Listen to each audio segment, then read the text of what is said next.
Good evening. You're listening live to the Extreme Movie Show. I'm your host, Rob. Alongside me tonight from the great Midwest, I have RDV and, of course, our young 20 something. I keep saying millennial Professor Pixel, but technically, I guess you'd be Generation Z or Naughty or whatever they call them these days. But yes, This we're well represented across the age spectrum here, ladies and gentlemen. Tonight, we are doing Samurai Cop 2, Electric Boogaloo, the sequel from a few years ago of the early 90s, I should say, cult classic Samurai Cop. And boy, we're going to have to first start talking about the rules of sequels, whether or not this meets them, and of course, whether or not this film works. Because I have to tell you, gentlemen, my initial impressions is this. While we all know Samurai Cop 1 is enjoyably bad, this movie does a lot of what a sequel is supposed to do, and you could argue that in that it succeeds, but I I want to felt point like out real this is a quickly. tougher watch than the first film. What's your take, RDV? I know you want to speak up here. Yeah, they purposely intentionally made this as bad as they could. It was It's noticeable. yeah. Um yeah, because like I said, they knew the first one was bad, was so bad that it was good. This one, they're like, well, we're gonna make this one this horrible to watch and stuff. And so they did everything as far as acting, using the same scenes over and over again, to make it confusing. They couldn't even get the original girl, so they had to bring in Kate Cross and play both roles. Yes. And I was just like, okay, all right. Now this brought in the first movie had nudity and topless girls in this one too. But not the gratuitous Yeah, amounts that we would expect out of an 80s film. This was yeah, because the first one was 91, and I gotta say the main guy, he aged badly. Cocaine's a hell of a drug. Wow, I don't think he's on cocaine, bro. I think he's on more than that. Well, we'll talk more about that as we get into it as well. And I will say this because I know Pixels hasn't. Pixel, correct me if I'm wrong here, but I don't think you've seen the first film, which is okay. I don't think you need to see the first one to see this one, which is a plus in my book. Yeah, no, you definitely don't need to see the first one to see this film. I don't think you should see this film either, but Stop it. No. What are you going to go see? Thor? For God's sakes, no. You're going to go see this. Yes. Well, we're going to have to disagree because I was watching this last night and I was in pain. Listen, when I saw the first few minutes, I was like, okay, it's not too bad. But slowly, it started to corrode around my eyes because you had random people showing up with delivery that just felt completely unnatural. And then it all made sense when I saw the name Tommy Wiseau appear. And how does that make you feel? It like I said, in pain, and I continued. I could have stopped, but I didn't stop. See, and that's one of the reasons I figured Pixel didn't read up anything about this. He just went into it blindly, not knowing what's going on. So I was even laughing even more. I was like, that's why. So I found this movie to be somewhat enjoyable when Mr. Washington, whenever he just shoot the ninjas. After all this, it was because they did everything you can to make like all the tropes to make it as bad as possible. And knowing this is a Kickstarter project, it only went from like $60,000. Yes. They reached $62,000 of the $50,000 budget that they really wanted, and that's why they brought in Tommy Wiseau, because they knew they're making a bad movie, and he's famous for making The Room, which is an incoherent bad film everybody loves. Mm-hmm. And I thought it actually worked out well because the main star is just as bad as Tommy Wiseau's acting. That's why they made the bad acting. They brought in the girls, the porn stars, to try and make it even more spicy. I think that's for the Kickstarter. That's why they knew they weren't going to get anybody if they had just normal people in their girls. Sure. So they brought in, and then the fact that they brought in almost the whole entire cast except for the what's it guy, Rob? Something. The one guy that died. Yeah. Guy from Maniac Cop. Yes. The big chin. Yes. He died before they could do production. But yeah, like I said, still even today, the main star is Mr. Washington in this movie. Frank Washington, also known as Mark Fraser, the actor. You see, there's a scene in here as I just laughed my ass off. Joe Marshall, he's down. They're down in like a subway or a warehouse where he's making the medallions, which is really dumb. And they get jumped by ninjas. So he's like, "Oh, I gotta put ninjas." And he gets caught, he's holding the chain up, and he's about to get attacked by 6 different ninjas. Here comes Frank. And he just shoots him with the bad CG blood graphics. They did purposely for that. Yes. I will say, to its credit, Detective Washington is he can be entertaining. I think out of all of the pain that I experienced from every single person in this movie, I experienced the least amount of pain from. Yeah, he was enjoyable. Are you not a fan of The Room? No, I hate The Room. Wow, I can appreciate The Room for what it is. I am not when something is to this degree, I am not enjoying myself. It's not a so bad it's good situation, because it's just. So you're saying this is the worst movie you've ever watched, or you think the Room's it's definitely worse, certainly, and many other mainstream titles out there are definitely not as watchable as this. But I interrupted you, Pixel. I'm sorry. I apologize, sir. Please. No, it's okay. It's okay, because I know that you were able to enjoy yourself. So did I say I enjoyed myself? You enjoyed yourself so much that even your wife wanted to watch. Well, here's the reality of it. 3 weeks ago, you said you kind of liked it. Well, I did kind of, but here's the thing. And this is what's really important about this being a sequel, and the Kickstarter thing is very important too. You're only able to see, I want to say, probably in about the past 15 to 20 years, probably, in my opinion, due to social media, you're able to see where people can instantaneously crowdsource a passionate project like this, where something like this wouldn't have made because the box office doesn't support it. But again, in today's world where you can make movies really cheaply, and we can say that there's 5 times as many things being made for movie and TV combined than there were 20, 30 years ago, you have the opportunity for this to happen. This could not have happened 2 or 3 years after, because the first movie, while a cult favorite, it became one because of VHS or DVD or just word of mouth. That really doesn't happen today, but you can budget it in such a way with Kickstarter where you're offloading the risk. Okay, so there's nothing wrong in doing this. I don't have a problem with doing it. Now, should it have been made? Well, why not? Because the people that are involved in it didn't have to put too much really at risk. And in a situation like this, you ask yourself the rules of sequels. You assume it's a little bit bigger budget. This one, not necessarily. Maybe relative to the first one, who knows? But the idea that they got most of the same people, they did exactly what they did in the first movie, but they turned it up to 11 with the extra nudity and the really, really bad CGI gore. They did what you're supposed to do in a sequel for the most part, which is give them more of the same, but amplify some of those things. And hopefully those things will work. I agree with you, actually, though, Pixel, because to me, when this was a buddy cop film and the 2 guys were on screen together, I think it was popping. I think it was snapping.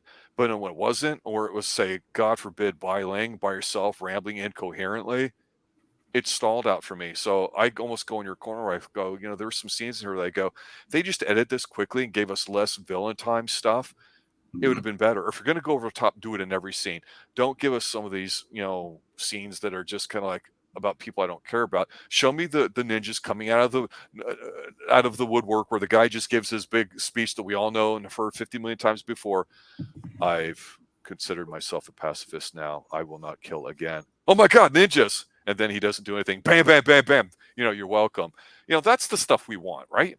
It's not all this other crap that goes on with it. And if you haven't seen a first movie, it's supposed to be incoherent. And RDV, you said it best. They intentionally made it to be this way.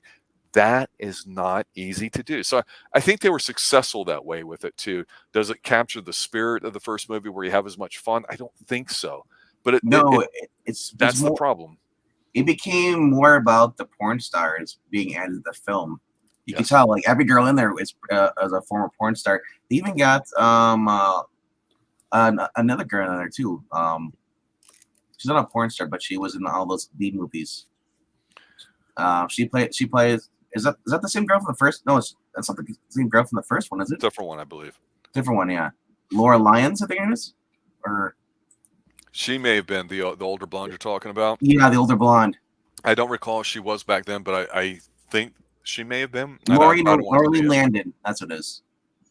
So, Yeah. so She that was- what you were bringing up a point, and I think that's the moment when I was truly fighting with watching this film, because there's this one scene where there's this blonde girl who's on top of this guy, a little overweight guy, older guy, beginning of the film. and Poppy.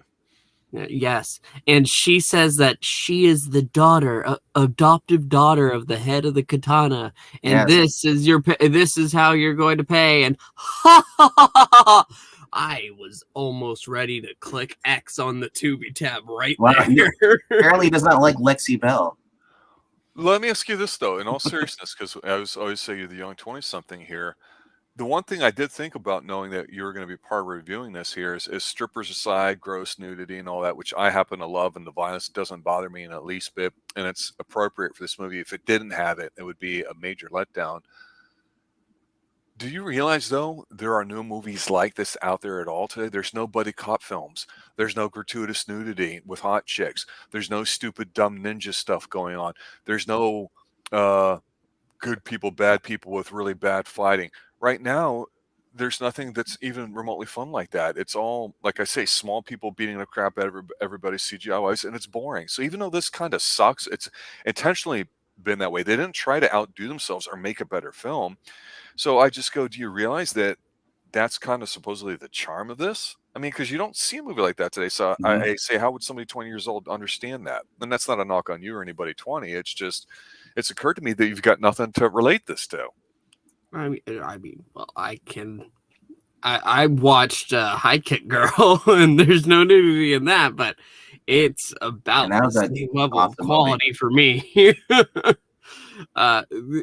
It's just so, it feels cheap. It does, and I'm obviously, yes, I'm a guy, naked women. It's attractive, but when you're watching this, it's not worth it. It's more of a chore. I could go pull up an old magazine and have more fun than watching this movie. And it's just, you don't have any old sad. magazines. You don't read. So I want to point out one character that really stood out to me. So when we have buddy cops with each other, they're supposed to piss each other off, do stuff, call each other out and all that. I thought that really worked. But one also little subplot going on here, not really even a plot, but just this was typical in 80s stuff. And Lethal Weapon certainly comes to mind, and many things from T.J. Hooker and everything else in the 80s. But Joe Estevez, yes, of the Estevez clan as the captain, I think really stole the scene as the captain, pissing and moaning and bitching at these guys. He was fantastic, and I thought, hey, this is pretty good so far. You know, like I say, to me, it was more the bad guys I was kind of about. But I thought Joe Estevez, hey, here's a tip of the cap to you, sir, that you really chewed up the scenery. You didn't just dial it in on a low budget film. Yeah, I give him credit for that. Yeah, Martin Sheen's younger brother. Because that threw me off. I was like, wait, that's a Sheen. Yeah, I thought I was gonna say he reminds you of an elder Shane. He does, but no, it's an Estevez. But he looks like an elder Shane. Absolutely, you're totally right. Totally stole my thought there. Yeah. He's Martin Sheen's brother. Yeah, and he's Uncle Emilio. So yeah, when I saw him, because I knew right away, I was like, no, I had to look it up. I was like, oh my gosh, it is. They even have Mindy Robinson was in here too. I thought it was interesting because she was a conservative that was running for I think the mayor of Las Vegas or something like that, or governor, or something like that. Of course she lost, but I guess because usually she's in a lot of horror movies and B movies like that too. So I was like, oh, she's actually in this. But yeah, I mean, the whole point it was they tried to make it as worse as possible. The bad scripts, down to the fighting scenes. It was, like you said, the bad CG. So I just, you know what I treat it like? It's like playing those old games like Time Crisis. You know, you get the bad acting in those video games, the first person shooter games. Yep. So that's what I was like. You get it's just the story is not supposed to be that complex, even though I didn't even joke because they go to fight in the secret hideout called the Complex later on, which I thought was one of the better scenes. Mm-hmm. One of the scenes that stick out in my mind is when when our main character Joe and Detective Washington are in this small diner, and it's a woman he's clearly met before. They hug. How you doing? She calls to another person, and this girl with black hair just comes out and looks at him and says, "Are you my daddy?" And she's like ridiculously old to be saying that. But she also completely fails in saying that. So. Yep. You know, I can't be mad at the film because it's one of those situations where, like I say, the first one ended up being a hit in its own way, and so much so that people talked about enough. We've talked about here on the Extreme Movie Show movies that are like this, that are extreme, and in the 80s had plenty of these B-level things that were entertaining. And for me, they gave the audience what they wanted. It's not a movie for everybody. Mm-hmm. You can argue how much money it should make and should be wide release or whatever, but it's available to go see. Should there be a third one? If people crowdsource it and they put it up there, I can't be mad at them for making it. The only thing I would sit there and say about this film is you don't have to watch the first one, but it would help. But to me, I have zero issues with what they try to do, because again, you will not find a silly, goofy, sexy, adolescent, juvenile type film like this. This is a perfect representation of what a lot of 80s movies that were back then, and it's not trying to do it in a 2022 lens. Let's say it's we got the same characters, we got the same stuff, we got the same evil bad people, kind of, sort of. So it just does feel like it's a continuation. And I think with everybody retconning things and rebooting them again and again, they just do it because they know that they can say, well, it was, Spider-Man was 10 years ago, now we can make it more appropriate for today's time frame and all that. And they're just vessels for whatever people want to do. I do have to say this film was successful in that it, for the most part, captured the spirit of it, and it did follow the rules of sequels to it. And is it supposed to be bad? Yes. And Pixel, in all honesty, is it supposed to be painful? Yes. Yeah. But you're supposed to know that going into it, because if you haven't had different experiences with groups of painful type movies, then it's going to piss you off. And just like we've done recently with Liam Neeson films, we said, okay, it's taken on a insert whatever here. Mm-hmm. And if you know that going in, unless it's his older material, you're okay with it. You got your frame of reference, you're good to go. And in here, this was, okay, this is supposed to be an 80s type film, and boy, it exactly is like that. Otherwise, I think there's going to be this disconnect between people going, oh, wow, there's boobs. Oh, wait, there's ass. Oh, there's boobs. Oh, there's really bad CGI. Well, of course it is. They're not trying to make something and make it as good as possible. They're limited by their budget, like you might say on something like Chiller or Sci-Fi Network or any of these other small things. It's intentionally, and they succeeded. I have to give them credit. Things like this don't always work. And Joe, the character Joe is just as stupid as he was in the first movie. He gets used in the end. Yep. In the first movie, though, he literally, he's a tall dude. He's 6'3", maybe 6'5". Yeah. And the dude was jacked. He was a good 275, rock hard, solid in the first movie. If you saw him, he's obviously leaned down. He might only be 200 pounds now, but even though he's aged, he's still, you could tell if you see the first one, he was not a bad looking dude. And you look at somebody like him and you go, holy crap, he's got a really good look. Why wasn't he in something more later? And that's where you can go into the rabbit hole and see why people have or haven't done things, because, Hollywood is what it is, and it's hard to do something with a major studio. But again, this is not a major studio type film. So it is that kind of film. And ultimately, these are more entertaining, I think. It almost could be an honorary canon classic film, RDB. That's what I think. It almost is, as far as the bad acting, the ninjas, and just everything. When we originally see what was it? What's his name? Tommy Wiseau appears in the very beginning after he learns that his father's been killed, and it just destroys the thing. I was just like, I laughed my ass off, because he was just going way over the top, and this is what he's known for, doing this stuff.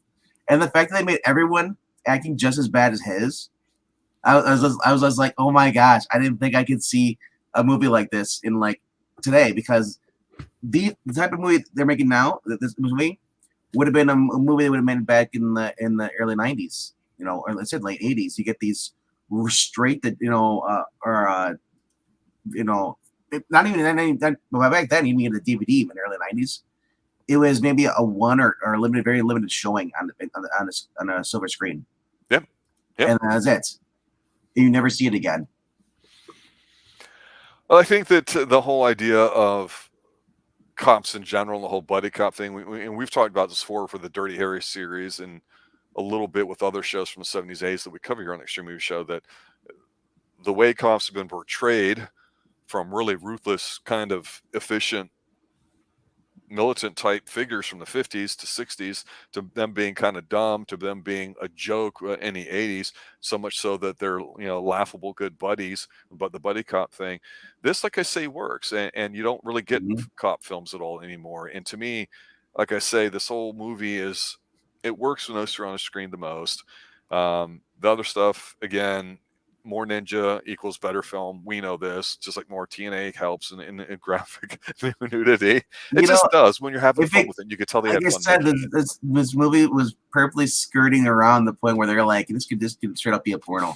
they did it because I was thinking, like, if this was actually being a serious film, they would have basically just turned it into a porno because they had all the porn stars there. They even had a little mini lesbian kissing scene between the girls, the bad girls. Which is fine. Absolutely. A lesbian scene is always fine. And in today's world, that's, because everybody's, on OnlyFans or this or that, or Twitter's got tons of it. It's not a big deal like it was back then. And it's not the first time we've seen hot girls playing villains or assassins, No. It's done to death in movies and comic books and everything. So I was like, okay, this is what you're going with this. And I was like, oh my gosh, so when I saw this stuff, I was like, oh my gosh, Pixel's watching this. I don't think he's ever been exposed to this stuff before. So I was like, well, to your point, movies are so sanitized these days that something that's a horror movie, I go, this is a joke. It's not scary. It's not funny. I'm not even talking about the adult stuff as far as like, as far as like, I'm like, the CG blood is like, this is exactly what you'd see in those video games when they shoot someone. You see the CG blood pop up and they have like the real people, and then and especially it was Time Crisis and some of the other games, you'd have the real people on the screen, and then you see this, when you shoot the guy, you see the CG blood, fly off. You mean it looks pixelated? Yes, it looks pixelated. No, like I said, this movie, yes, was rough to watch, even for me. Even though I know it was potentially really bad, but I was like, wow, they're really going at it. They actually went over. They achieved as far as that. The very ending scene when the people would die, they get cut in half. It's like, oh, I got cut, and it starts spraying the CG. I was like, really? Even with Tommy Wiseau, he got he's like, oh, now I have more. Now I must perform Saku, whatever. I was like, wait, you're dying as it is. He cut you. You're dying. Now you're gonna try on death kill yourself with your sword. You're already dead, dude. I think my favorite scene, knowing how this movie was going to be, that hooked me in was, you get the scene where it's kind of like the end of the first film, even though they're older characters, which I thought was funny. Yeah. But you get to see him have a nice romantic moment with this girl, so she's going to get whacked, and they're sitting out watching all the ducks. Mister, you got to help save me. They kidnapped my sister or whatever like that. She's got brown hair. Calm down, kid. Where? And he stands up and the kid pulls out the gun and shoots this woman right there. Then they go turn to the ducks, and you hear basically him screaming, and the ducks all doing their ducky sound. It was hysterical. Like I said, that's my icon is from that thing. I was just like, that was just caught me off guard too, because I was like, okay. And it's revealed later in the movie that was Tommy Wiseau's initiation into the clan. He had to go kill a beautiful woman. Yep. He's like, oh, she was so beautiful, blonde hair, the blood. It's hard to hate the movie. It can be a bit long and tough to watch because, again, the people are older, and that may upset some people. It didn't bother me at all. These are movies. It's not like the first one, though. These are movies, Pixel. I would recommend go back, and if you can find the riff tracks for the first one, which is also, I believe, is also on Tubi as well. I think so. Both the live riff tracks, and then there's a studio riff tracks they did of the first movie. Some of those are from the Mystery Science Theater group here too. So if you're familiar with MST3K, you'll be familiar with riff tracks. Yep. I think that's Mike Nelson in particular. Yeah. I wouldn't be surprised if they have one for this. This came out in 2015, so it's 2022.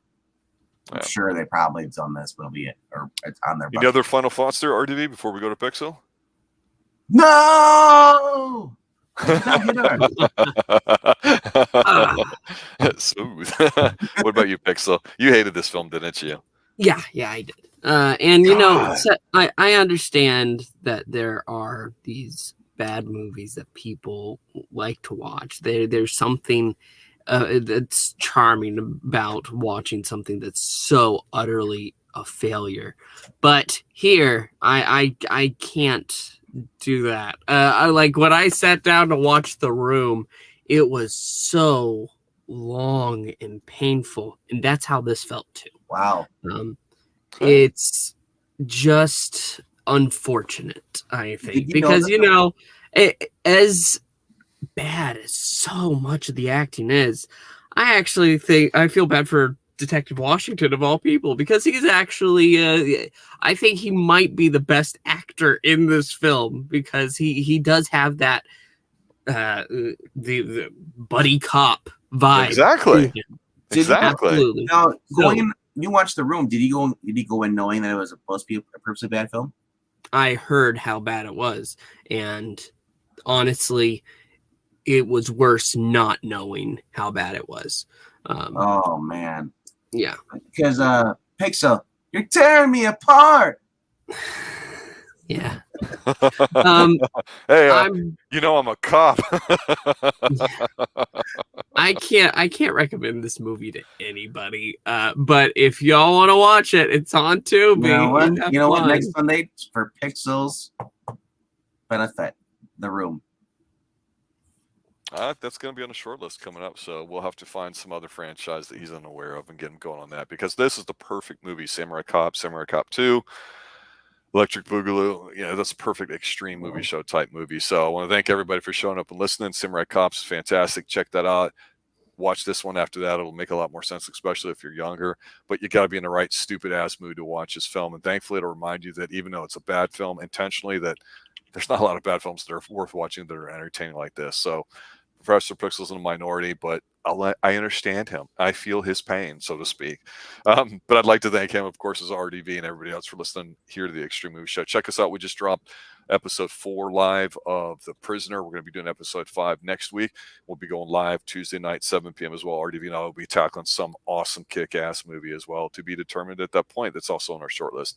Thanks for listening and watching, guys. Have a good night. And as always, stay extreme.